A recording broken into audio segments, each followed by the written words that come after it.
Hello and warm welcome. I'm Pooja Bothra from the Economic Times HR world, and I bring you yet another powerful dialogue on the future of learning. In this episode, we will be joined by two leaders who will share the wisdom on creating equal learning opportunities in the digital world. So, folks, get ready to welcome two powerful voices from the industry who are designing the contours of the L&D function in India. Please join me in welcoming Saransh Agarwal, Global Head L&D Cognizant, and Raghav Gupta, MD India and APAC Coursera. Hello, Raghav and Saransh. Thank you for joining us for this conversation. Hi, Pooja. Excited to be here. Hi, Raghav. So, Hi Saransh, to both of you, and wonderful to be here. Saransh, I'll start with you. Given that we are discussing the topic of creating equal opportunity for learning in the digital world, how can we proactively address potential disparities in digital learning to provide equal access to skill development and career advancement? Sure, Pooja. So, I guess first we need to start accepting that these disparities exist. Very often, we in learning and development function, we get excited about a tool or technology that we rush to experiment. We want our employees to experience, but we forget that they may not have access to these tools or they may not be motivated to experiment. For example, a very basic thing, some of the features like dictate in MS Word or designer in PowerPoint, they can be used as productivity tools to create inclusive content. However, we need to first ensure that all employees have same version of software before we launch courses. So my thinking is best way to address these disparity scenarios are if we start creating persona profiles of employees. And when we create these persona profiles, we need to consider the geographical presence. Where are they based, rural versus urban? Generational personalities, are they young millennial, Gen Zs who are more tuned to Reels and Instas and Snapchat versus folks who would have started the career in 90s? I mean, it's a fact in most of the organizations, there are 4 or 5 generations of the workforce. Then comes the roles. For example, salespeople are always on the move. So, what kind of technology infrastructure they will have, as compared to a shop floor supervisor, as compared to, let's say, designers with creative mindset.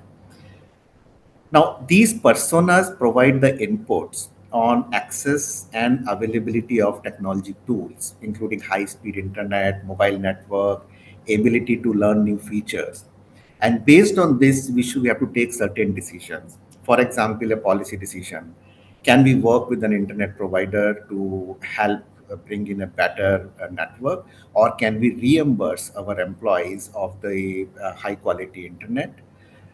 It could define our standard operating procedures. For example, I believe we should create learning content in multiple formats, which could be highly immersive, gamified, but it can also be offline, downloadable basic text e-learnings, which may not need any steady internet connection.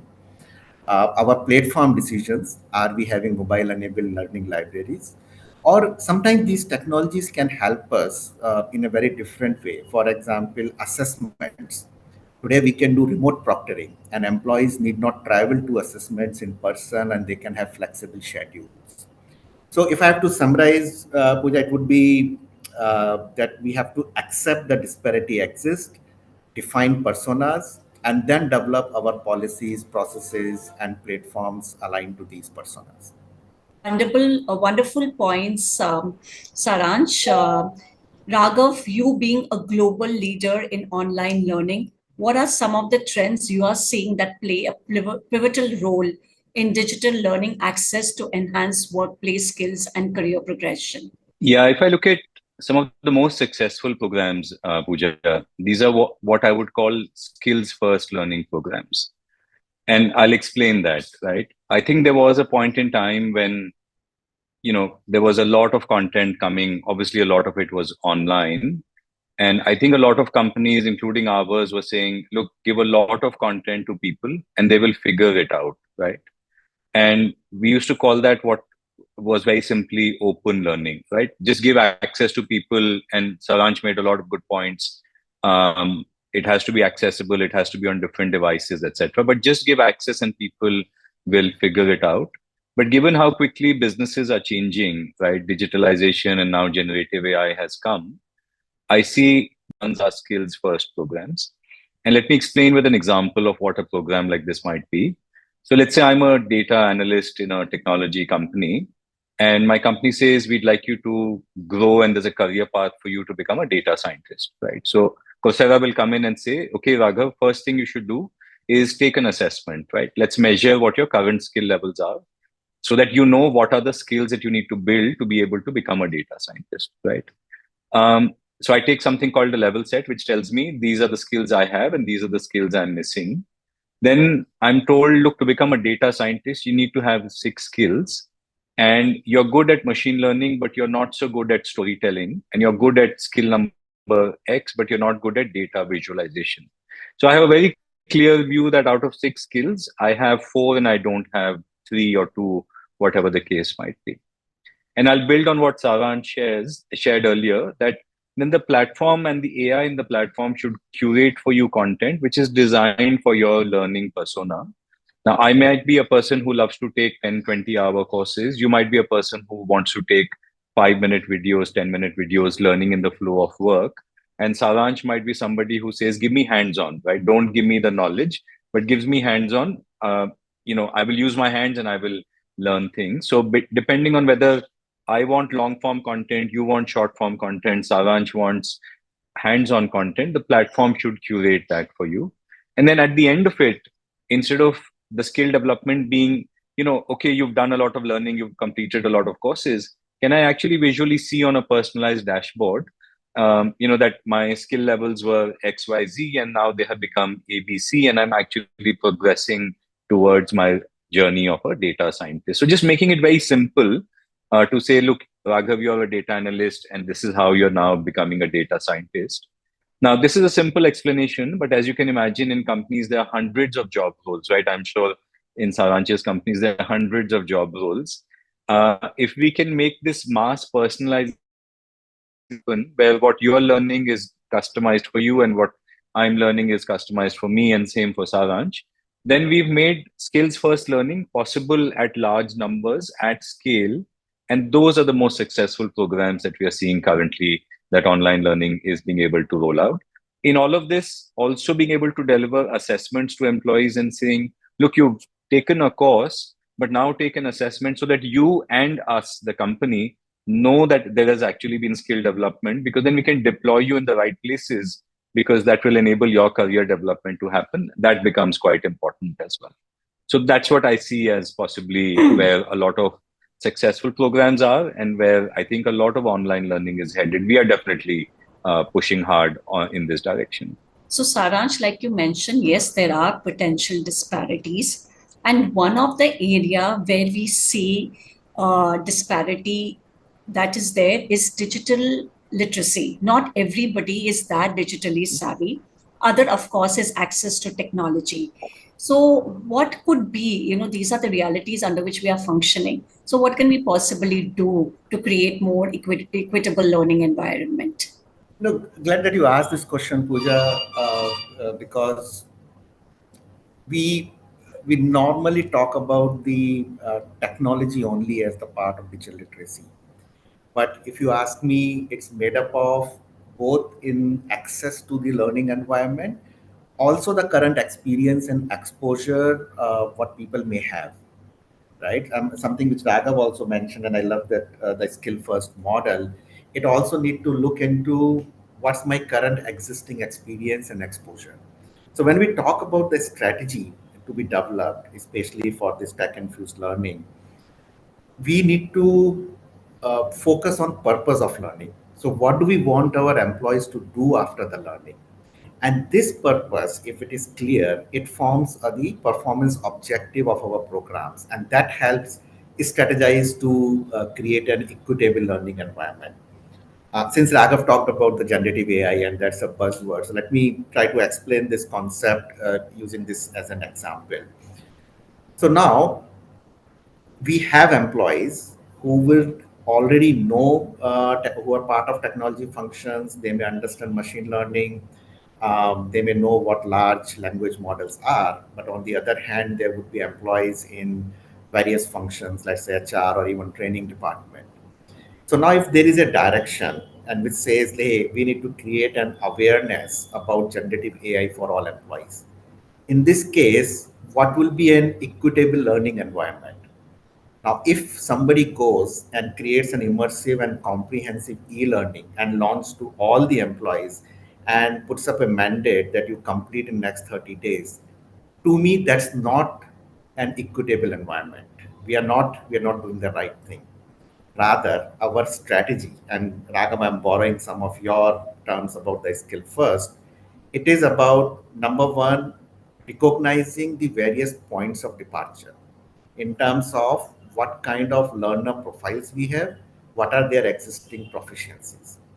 Second, document the performance objectives of each role holders and figure out how will they use that skill. So in this case, generative AI, how will they use it? How will that work get impacted? Then comes the third piece, which is tailoring the courses to fit for purpose design, exactly what Raghav also explained.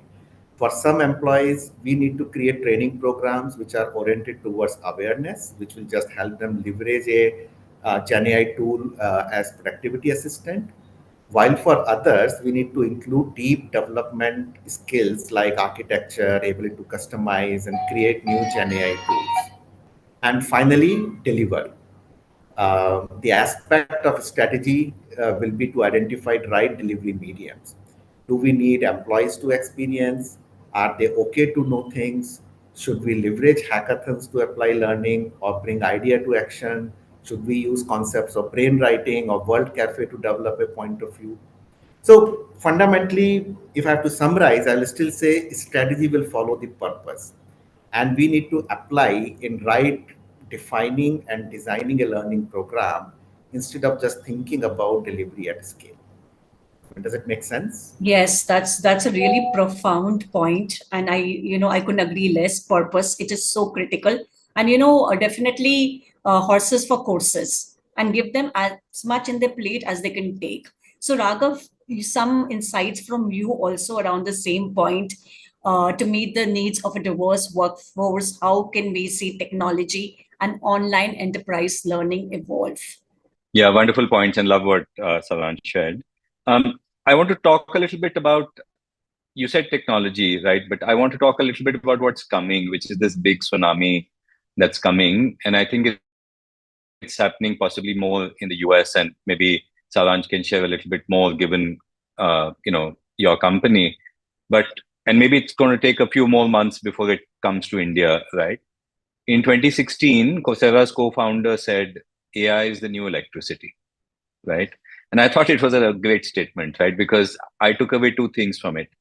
Um, when he says AI is the new electricity, firstly, it means that all of us will use it, right? All of us use electricity. All of us will use AI, are using AI already. But the second thing, which is probably more interesting, is most of us would have studied how electricity is produced in class 8 physics, right? So we might have the basic understanding. But today, most of us don't have a very deep understanding of how electricity is produced, but all of us are using it every day, right? And similarly, AI, and especially generative AI, not all of us will know how it is produced, how it is embedded in the devices that we're using, right?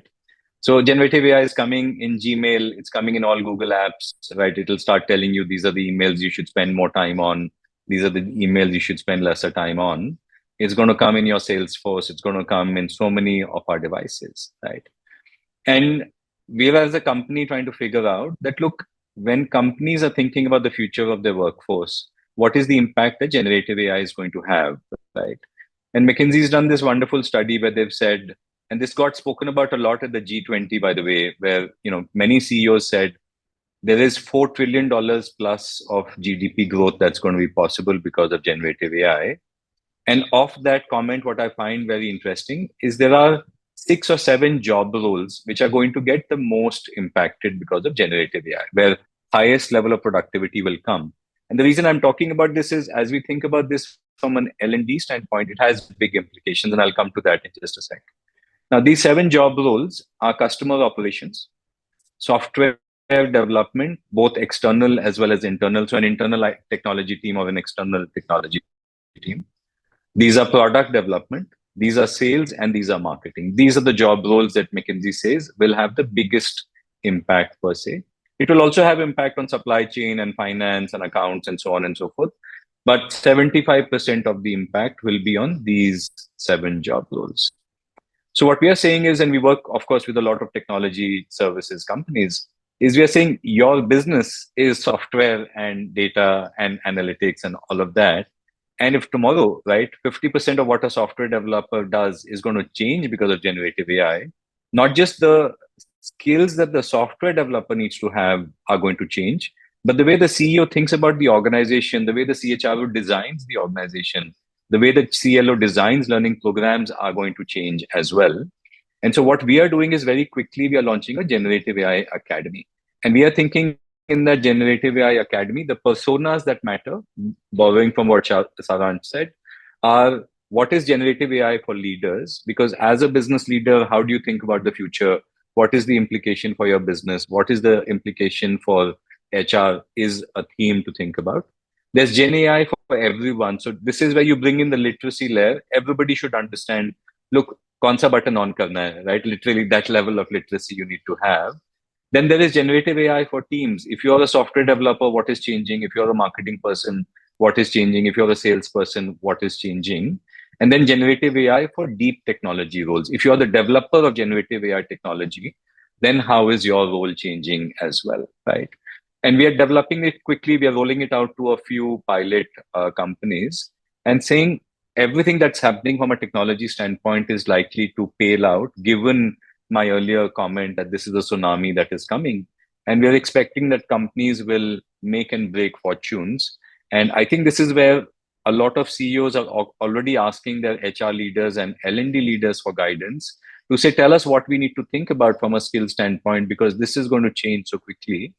If you think about the first moment any of us saw ChatGPT, right, it was like magic. So imagine if that happens at the scale of an organization and how quickly we will see implications. So technology, but thinking about generative AI and the role that it will have is what we are really spending a lot of time on. We are also incorporating a lot of this into how the learning experience is on Coursera, but I'll come to that maybe in the next segment, but I'll pause with this for the moment, Pooja. Really interesting, Raghav. I find the analogy with electricity really amazing, and the tsunami. Electricity did create a tsunami when it was invented, and ChatGPT is not doing any less. Saraj, one of the biggest outcome of digital learning is personalization and enhancing the experience of the learner. So, what are your thoughts there? So sometimes I feel, Pooja, that personalization is the most misused and word when it comes to learning and development and the employee experience. Everybody wants to chase personalization, but nevertheless, my views. See, I see personalization made up of three contexts. First is a context of aspiration. So, as an employee, my learning goals, are they aligned to my career aspirations? Do they help me progress to the next role or ensure my relevance in current and future business environment? So that's the first part. Second is context of experience. Is the recommended learning journeys or programs consider my current skills and capabilities? Are they focusing on gaps to the next level? Are they forcing everything in the name of comprehensive learning topics? And third is the context of learning preference. Do the learning journeys consider my preferred learning time, my learning style? Again, Raghav also mentioned some may want to take the long form learning and the short form learning. So we have to see the personalization in these three contexts, and if we don't address it, the real personalization doesn't come. Similarly, learning experiences, I consider them as a medium of achieving this personalization. And many of us, we make this mistake that we consider learning experience only at the time of a learning event. For example, we will get best of a engaging facilitator. We will provide a very interactive e-learning or a create a gamified touch points.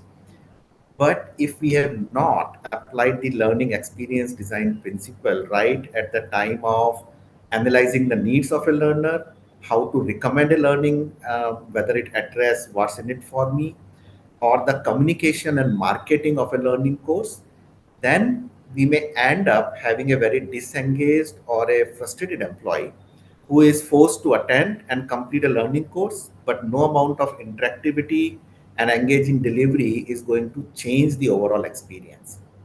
So, context for the personalization, looking into the learning experience right from the need analysis and applying in the whole life cycle.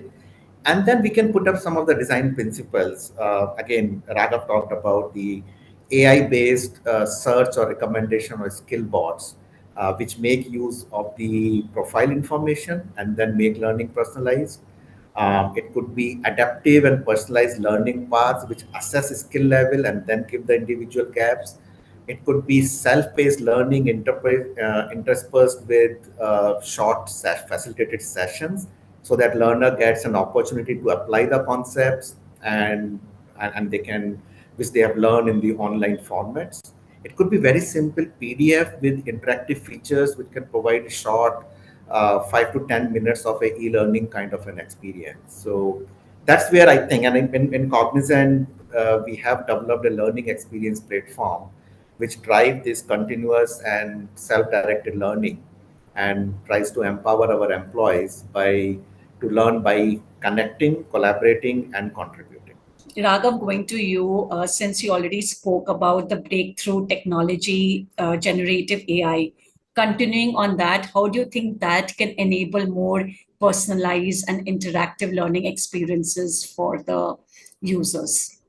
Yeah, amongst the things that we're doing, three things are probably the ones to highlight. Firstly, we are saying, look, for the learner, let's give you a 24 by 7 tutor who will answer your questions and make the learning relevant for you, right? Online learning can be lonely, right? You're sitting in front of a device and you're trying to learn. Your coach, we've integrated Chat GPT into Coursera. We've limited Chat GPT to the expert content on Coursera. We are saying, look, don't go and crawl the internet and come back with an answer.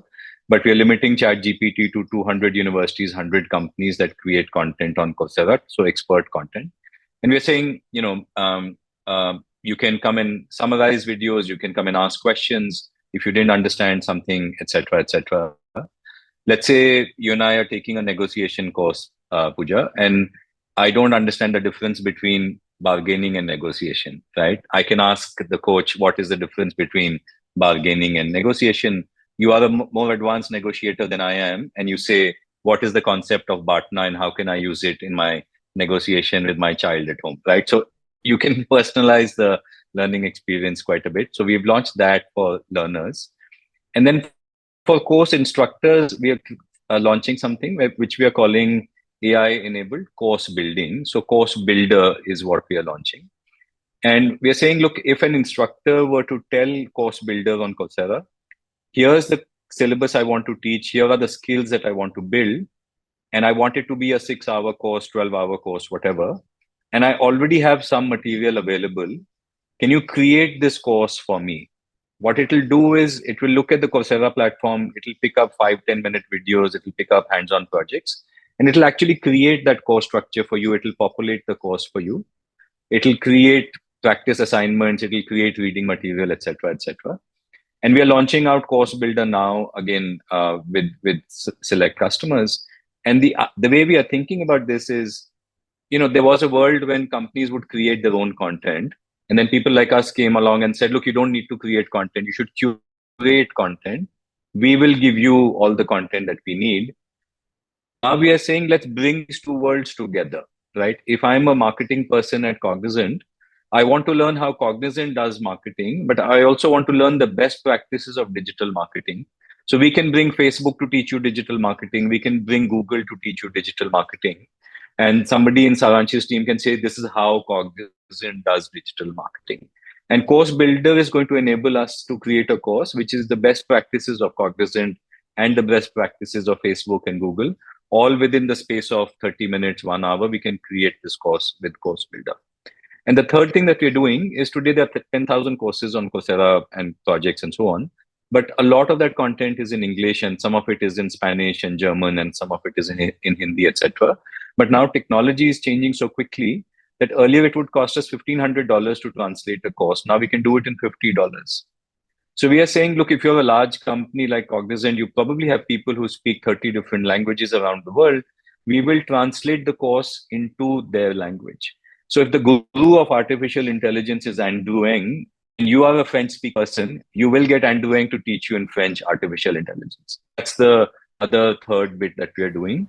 Currently, we are doing it with words, and very shortly, we are going to do it with voice as well with deepfake technology, so that your Spanish, your French, your German, your Vietnamese, whatever, your Telugu, your Tamil, you will get experts teaching you in your language, and it is going to be a super experience. So these are three things that are rolling out now. Obviously, there's a lot more coming, but these are exciting, and I'm quite excited about these as well. Yes, indeed, these are exciting times. So, we've come to an end of this discussion. And my last question to you, Saransh, is more of kind of summarizing learnings for the viewers to take with them. So, given that DE&I is a very, very critical agenda for every organization, how can we leverage digital learning, equitable digital learning, equal opportunities in digital learning to empower the DEI agenda? Yeah. So I think I touched about in the beginning, and like I said, it's a summary part of it. I'll break it down into three aspects. Number one, the infrastructure. When we talk about access of technology, we need to understand the various personas of individuals and what kind of access do they have. Even the role persona. So we talked about the salespeople who are continuously on the move. They may need a different kind of a technology to drive. The HR role holders may need a different kind of a work. The technology role holders will need a different kind of a work. So we look into providing a infrastructure which helps people to learn and consume based on whichever role they are in, whichever geography they are in. The second piece, and especially since we are talking a lot about self-paced learning, the e-learnings or the videos, I think it's important that all of us start thinking in terms of very immersive, engaging content, but also start think about especially able people, people with visual challenges, people with hearing disabilities, people with color issues. And we try, for example, in Cognizant, we ensure we try to develop content which is aligned to accessibility standards. For every emerging immersive e-learning, we also try to develop a simple e-learning tool. We are trying for sign language courses. We are looking into where the screen readers can be used. So that's the other piece of equitable learning, and when we look from a DNI part of it, right? The last one I would say is a post-learning opportunities, which we sometimes miss out. Learning is only one aspect of it, and we talked about the purpose of the learning. It happens, we may learn, but we may not know where to apply. And the organizations may not be able to immediately provide you a work which applies those learning. So as an L&D function, it is our job to provide that kind of a tinkering lab, if I may call it, where people can continue, apply learning, try out things in a simulated environment, and continue learning from that particular experience. So providing these three things, I believe, is a good way of creating that equitable and having the DNI focus. Before we close, Raghav, I'd ask you to gaze into a crystal ball and tell us what is Coursera's vision for the future of learning and its role in fostering a more equitable workforce. The problem with forecasting the future is you will always get it wrong, right? So, so I answer this knowing that this is not going to be perfectly right. I do think it seems, given everything, right? I do think the role of learning leaders is becoming more important in our companies. I think this whole concept of lifelong learning that we've all spoken about, it's really going to come to fruition now. I think it's no longer going to be a vitamin, it's going to be a painkiller, right? This is going to be absolutely important for all of us to build skills. I think we're generally very excited about the power of generative AI. And we think that, look, COVID did force all of us to adopt online learning, and it has many advantages. It obviously has a lot of disadvantages as well, right? We're all human, we should be interacting in person more and more as well. But generative AI, we think, is going to really stretch the capabilities of online learning. So I really think two things will happen: that the role of learning leaders is going to be ever more important. I think Saransh is in a great place to be building what he's doing. But I also think generative AI in online will make it a much richer experience for all of us. And that's what we are doubling down on as well. So thank you, Saransh and Raghav. It's been an incredibly insightful and engaging conversation. We've learned great techniques to leverage digital learning for equitable growth and opportunity. The power of virtual conversations is phenomenal. It helps us to stay connected, share, and learn from each other. So, viewers, I hope you've gained valuable insights on this critical topic. Thank you for joining us and feel free to reach out to any of the speakers or myself if you have further questions or want to continue this discussion. Until next time, goodbye.